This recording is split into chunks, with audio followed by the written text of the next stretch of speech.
Allez, tout de suite, on va prendre la direction de Mazamet avec notre premier invité, Jacques Héribarin, le patron de 100%. Bonjour Jacques. Bonjour François, bonjour à tous. Alors Merci tu de es à m'inviter. Mazamet, dans le Tarn, voilà, confiné, je ne sais pas si tu es chez toi ou au bureau. Tu vas Je nous suis à la parler d'une maison. initiative. D'abord, juste un petit mot peut-être de ta radio. Comment vit-elle le confinement actuellement? Comment vous arrivez à fonctionner dans une période qui, on sait, est extrêmement délicate et particulière? Bon, déjà, merci de m'inviter. Oui, effectivement, je suis à Mazamet. Je suis chez moi, là, dans mon bureau. Écoute, pour parler de 100%, d'abord et très rapidement, nous, on passe plutôt bien de la période d'un point de vue de l'antenne. Passé la période de 15 jours, il a fallu mettre en place le télétravail, déporter des outils de travail chez les gens, donc notamment chez les journalistes. Nous, on a fait le choix de garder les animateurs euh, en studio, qui font leur propre réalisation. On a la chance d'avoir des studios à Toulouse et aussi à Mazamet, et d'avoir plusieurs studios dans nos locaux, ce qui fait qu'en gros, on a dédié un studio par animateur, ce qui fait que chaque animateur a son espace de travail, croise pas l'autre animateur qui lui succède, et on a cette capacité du coup à préserver la santé de nos collaborateurs. Les journalistes, eux, sont à la maison et font leur flash depuis la maison. Voilà comment on a mis en place le télétravail, et on a aussi bouleversé nos programmes. On continue bien sûr à faire de l'info. On a un morning, on fait de l'info jusqu'au soir. Par contre, on a bouleversé nos programmes en prenant très régulièrement des petits commerçants, les gens qui font bouger la région, les institutionnels sur l'antenne, et en leur donnant la parole. Donc, on a fait tous ensemble le constat que nos radios continuaient à fabriquer des programmes qui étaient très proches des préoccupations des habitants de la région, et que au même moment, certains de nos confrères, notamment en catégorie C, avaient simplement fermé leurs antennes et étaient repassés en national.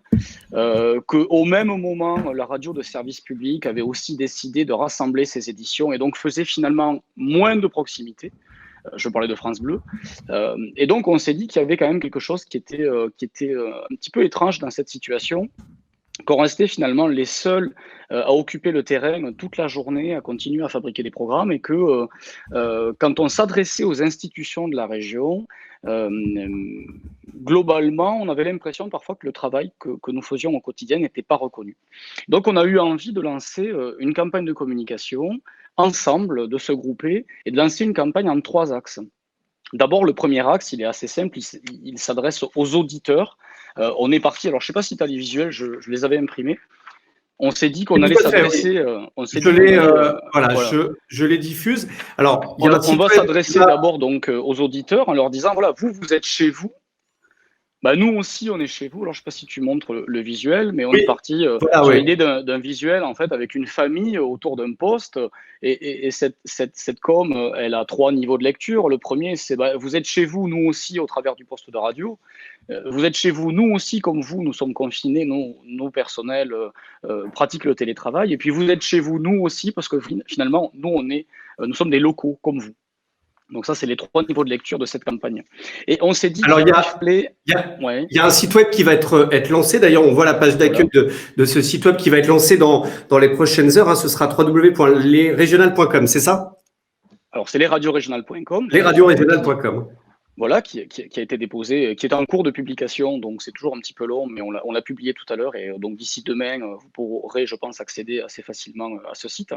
Et en fait, ça décrit bien le dispositif qu'on met en place. Donc d'abord, ce dispositif à destination de nos auditeurs, et ils sont très nombreux en région, puisque les 10 radios réunies représentent 2,5 millions sur leur auditoire global, hein, 2,5 millions d'auditeurs réguliers, donc c'est quand même pas rien. Ça représente un habitant sur 2 de la région Occitanie. Et donc, on rajoute à cette communication à destination de nos auditeurs, une communication à destination de nos clients. Et on s'est dit qu'il fallait, dans cette chaîne de solidarité, nous-mêmes qui sommes des commerçants, il fallait qu'on aide également les commerçants de notre région. Et donc, nous avons décidé de la création d'un fonds d'aide doté de 300 000 euros à destination du petit commerce. Chaque radio du groupement que nous représentons offrira 1 000 euros de publicité sur son antenne à 30 clients. Donc 10 fois 30 fois 1000 égale 300 000 euros. Donc, nous avons créé ce site web où on retrouve un formulaire qui permettra à ceux qui le souhaitent, aux petits commerçants, de postuler, de regarder leur éligibilité. Et puis, nous, on tirera au sort, parce qu'on va essayer d'être vraiment le plus équitable possible dans cette mesure. On tirera au sort 30 clients et on diffusera pour 1 000 euros de pub à destination de ces commerces qui ont besoin d'être aidés. Voilà. Et puis, Alors, ouais. quelques chiffres peut-être que je vais publier à l'antenne. Hein. Vous réunissez près de 500 000 auditeurs quotidiens, 2,5 millions d'auditeurs réguliers, 124 salariés, 34 journalistes, 10 millions d'euros de chiffre d'affaires, 8 points d'audience. Ça a été facile de se réunir parce que vous êtes concurrents en fait. Hein. C'est ça aussi la, entre guillemets, la difficulté. Mais en fait, c'est d'autant plus facile de se réunir aujourd'hui que nous avons vraiment tous trouvé ce point commun qui était celui de dire que, alors que tout le monde avait déserté un petit peu le terrain et qu'on a l'impression que les antennes sont fermées, nous, on continue à faire le job. Et autour de cette idée, on s'est dit, ben, il faut le faire savoir, mais il faut aussi qu'on le fasse savoir, déjà, premièrement, qu'il y ait ce volet solidarité vis-à-vis des petits commerçants, mais aussi qu'on le fasse savoir auprès des institutions. Et c'est le troisième élément de notre communication. On a rédigé une lettre ouverte qui fait 2 pages, qui est téléchargeable sur le site et qui est en quelque sorte un plaidoyer pour nos radios. Un plaidoyer pour nos radios parce que, encore une fois, l'idée, c'est aussi d'alerter les services publics, que ce soit les institutions, les chambres de commerce, tous les institutionnels, les alerter sur une dérive qu'on remarque depuis quelques années qui consiste à mettre l'intégralité de leur communication sur le digital de plus en plus. Et il semble oublier que nous, les radios, on est encore là.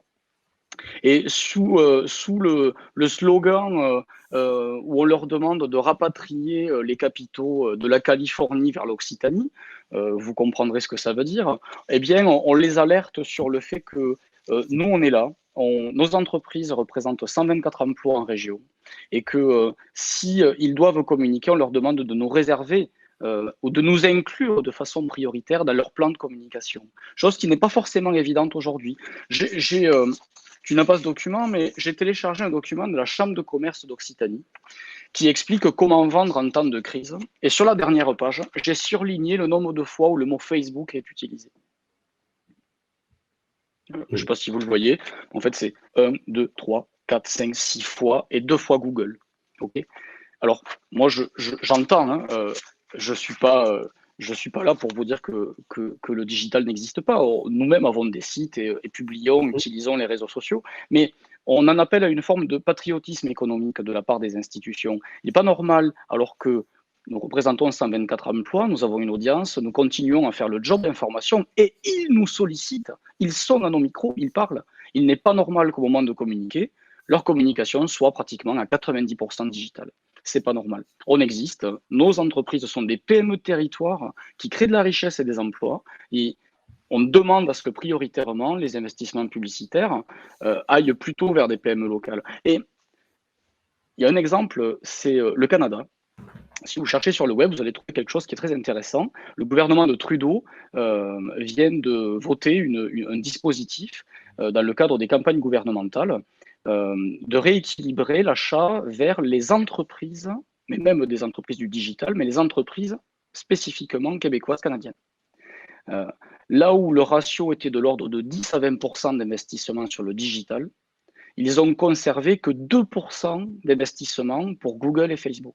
Tout le reste a été rapatrié sur les journaux, la presse digitale, les radios, les télés du pays. Et c'est ce que nous demandons à nos pouvoirs publics. On n'amène pas moins d'audience. Est-ce que c'est le cas aujourd'hui, par exemple? Est-ce que, alors toi, tu es une radio de territoire, notamment de territoires ruraux, mais aujourd'hui également à Toulouse.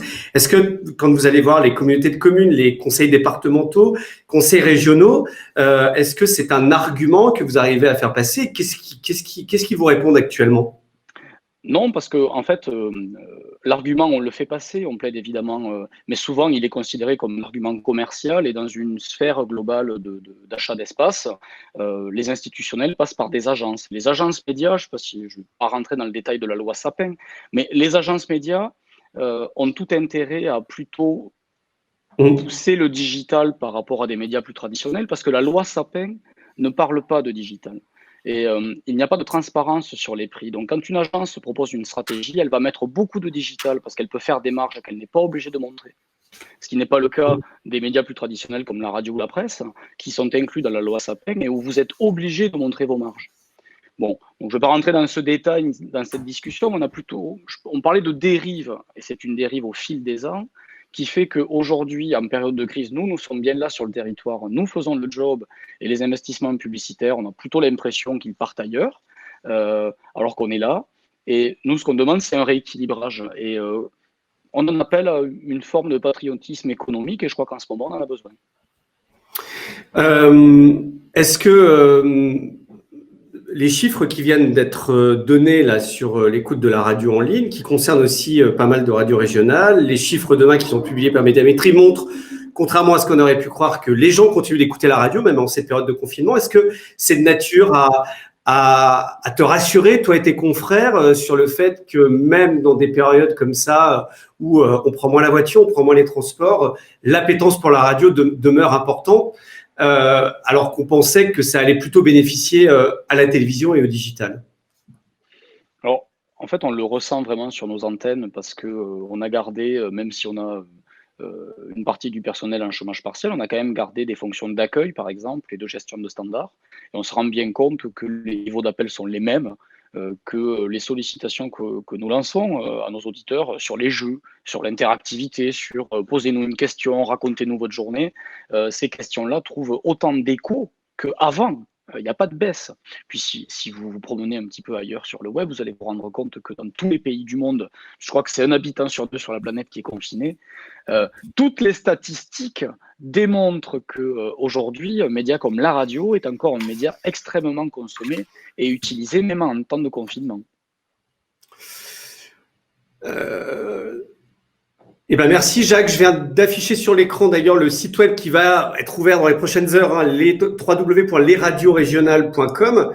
D'ailleurs, j'imagine que si d'autres régions de radio indépendantes veulent s'y greffer, elles sont les bienvenues, j'imagine. Hein. Alors, on a prévu que le site puisse être décliné en sous-domaine, le cas échéant. On fera occitanie.lesradioregionales.com et on peut imaginer faire je ne sais quelle région, paca.lesradioregionales.com. Voilà. Donc tout est déclinable et cette initiative, elle a vocation à être partagée. Et si mes confrères de catégorie B actifs sur les territoires ont envie de s'en inspirer, voire même de récupérer tout le kit de communication, c'est avec plaisir qu'on le leur donnera. Voilà, et ça ne remplace évidemment pas les Indés Radio, le CIRTI, qui sont d'autres instances. C'est complémentaire. Je préfère le préciser. Hein. C'est complémentaire et d'ailleurs, cette initiative, elle a été présentée au CIRTI, à Alain Liberty ou même aux Indés Radio. Je suis moi-même administrateur des Indés, donc j'ai eu l'occasion d'échanger avec Jean-Éric Valli sur ce sujet. Et c'est une initiative qui est soutenue et qui vient en complément des initiatives, notamment du CIRTI, qui fait la même chose d'un point de vue national avec nos confrères nationaux et qui ont envoyé des lettres, notamment au président du CSA ou à notre ministre, qui vont un peu dans le même sens que ce qu'on demande, mais à un autre niveau. Le CIRTI a plus vocation à s'adresser aux parlementaires et nous, on fait notre petit boulot de territoire. Et donc, ce sont deux actions qui vont l'une avec l'autre. J'ai une petite question bonus sur notre Facebook de David qui demande, c'est pour quand le DAB+ à Toulouse? Je pense qu'on va laisser répondre Raphaël. On posera la question. On va poser la question également à Raphaël Hérault, qui est le patron de Towercast. Voilà, vous êtes tous les deux à l'antenne, qui est notre prochain invité. Voilà, on voit Raphaël Hérault sur la gauche, Jacques Barin sur la droite. Est-ce que Raphaël, qui est le patron de Towercast, peut nous donner peut-être la date d'activation des radios en DAB+ à Toulouse? Bonjour François, bonjour Jacques. Bravo pour ton énergie. On reconnaît bien l'homme de radio et je salue 100% et ton associé Olivier. C'est super tout ce que vous faites. Toulouse, c'est prévu normalement pour cet été. S'il n'y a pas de changement dans le calendrier du CSA, c'est prévu pour le début de l'été. Alors bien sûr que d'ici là, il faudra qu'on puisse, avec nos partenaires, déployer le réseau de diffusion qui va bien. Mais en théorie, c'est prévu comme ça. Et bon, on va libérer Jacques Iripara. Merci en tout cas, Jacques, d'être venu nous expliquer tout ça. Je pense que c'était extrêmement important voilà, de mettre la lumière sur cette initiative et puis on la relaiera et on aura des campagnes, j'imagine, dans la presse locale et puis sur l'ensemble de vos radios. Oui, c'est ça, on va essayer de relayer ça à la fois sur le digital, parce qu'il faut y être aussi, et aussi dans la presse locale, tout à fait, donc avec ces beaux visuels que vous verrez sur le site. Merci François, Voilà. merci la LED Pro pour l'invitation, un grand merci. Merci, à très bientôt.